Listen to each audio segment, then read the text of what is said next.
Kareena or MJ, but really the question, no sex, no Savita Bhabis, that's pretty surprising because is Google sanitizing the porn list? Is good. So, if you look at Google, there is a safe search mode, which is the default mode. So most people actually do surf, surf and search in safe mode.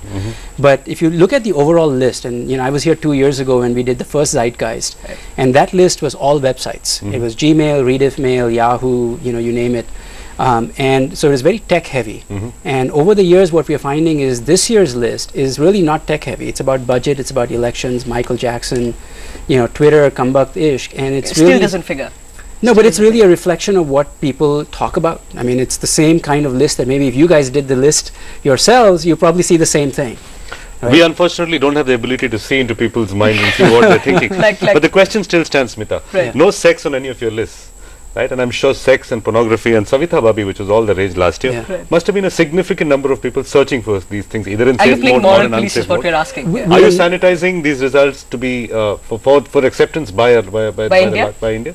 No, I don't. We don't sanitize the results. I mean, there are some things like I said, we have a safe search mode, and that's what most people do. And I think what we're also finding is that search and the users are getting younger and younger.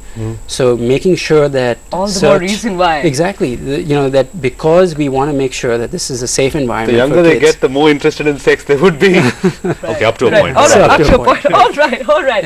Again, brings me to the question, something that you raised as well. Isn't there a conflict of interest? The fact that many of the Google offshoots, if one may, the YouTube, the Gmail, Orkut. or Orkut, for example, that figures in your list of searches as well. So, isn't there a manipulation to promote your own product? Some would ask. Not at all. I mean, I think when you look at the most popular searches, in fact, most people use Google as a navigation tool.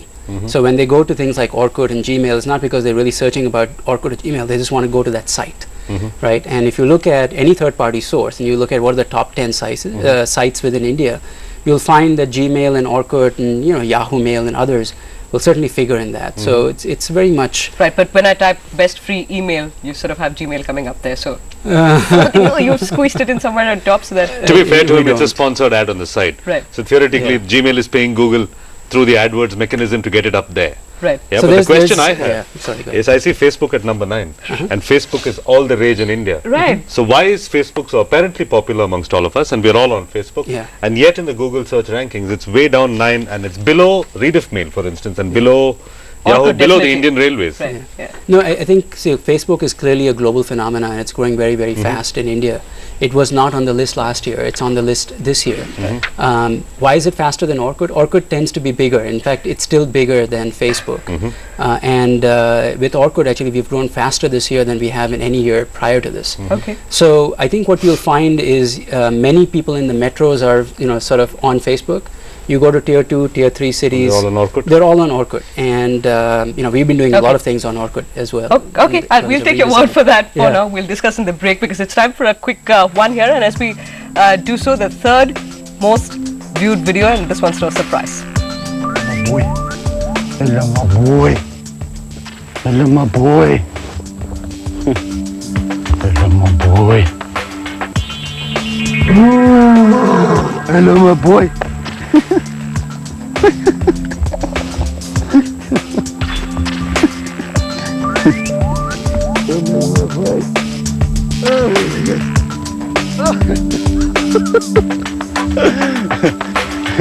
That's what you call it.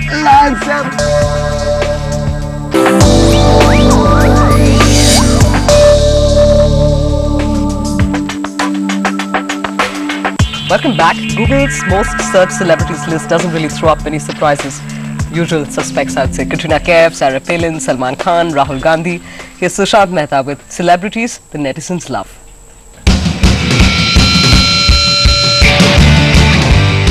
The stars clicked and the list is out.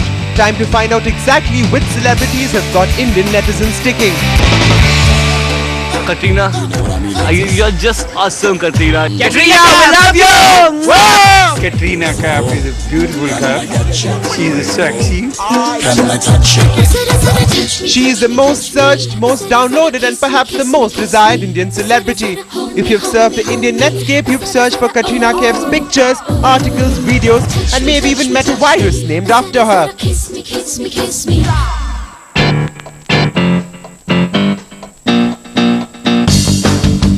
following cat is the late king of pop Michael Jackson, and Salman Khan doing very well at number 3. Other celebrities in the top 10 are Aishwarya Rai Bachchan, ex-flames Shahid and Kareena Kapoor, King Khan and Sachin Tendulkar. Surprisingly missing from the list are the Big B, Aamir Khan and the current young heartthrob Ranbir Kapoor. Among the Hollywood celebrities, Angelina Jolie is still diva number 1. I like the tattoos on her body and she looks pretty hot. Rising rapidly to number 2 is the sexy and enigmatic Megan Fox. In politics, no surprise that Rahul Gandhi is by far the most searched Neta. Yeah, Rahul Gandhi is really cute, and that's why I think most girls are really looking forward to know more about him. But surprisingly, next on the list is Grandma Indira Gandhi, who pips Mum Sonia by 6 places. Curiously, Indians were more interested in Sarah Palin at number 4 than Barack Obama, who comes in 7th. We wonder why. Finally, in sports, it's a pretty young thing who tops the list again. Tennis ace Sania Mirza, who leaves Sachin standing at number 2. She's so pretty and it pays to be pretty. Go Sania! In New Delhi with Sushant Mehta, this is Suraj Anand. Well, Dhoni would have topped my list. But really, Vinay, the question to you is, are there any surprise omissions in the list that you saw this year? There were quite a few actually. I mean, Ranbir Kapoor was one of the people that you mentioned, and I thought he was voted the sexiest man alive. And right back, yeah. GQ, is it? Yeah, I think GQ or somebody. And one of my People magazine or Hello magazine. Yeah, so he didn't make it. Manmohan Singh didn't make it into the top 10 politicians, and I think he's been very visible this year. So I was a little surprised by that. Mayawati did though. Mayawati actually moved up a few places. And if Sarah Palin stood for elections in India, high chance that she'd win. She'd win! Going by the Google search. She's the number 4 politician in India. She just had a big book tour this year, and obviously, so yeah, I mean, I think she's in the news. People like her a lot. Smita, I have a question on the demographic. Yeah, I know. I was coming to it again, right? Yeah. If you've noticed lately, the Google AdSense obviously targets ads at people who are searching for specific search strings. So if I was a single man and I was searching for how to get a date, I'd get an ad from Shaadi.com. It's hard to believe that you don't know my demographic details.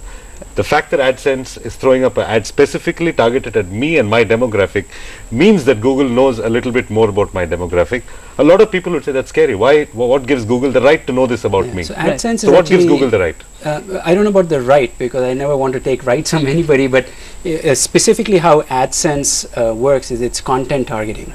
So, if you're at a site that is, more focused on singles, so, obviously every site has a profile, what kind of demographics visits a certain site. So if you're on Shaadi.com or you're on, CNN, IBN, there is a certain site profile, and what we're doing is targeting on that profile, as opposed to not targeting me personally. We're not targeting you personally.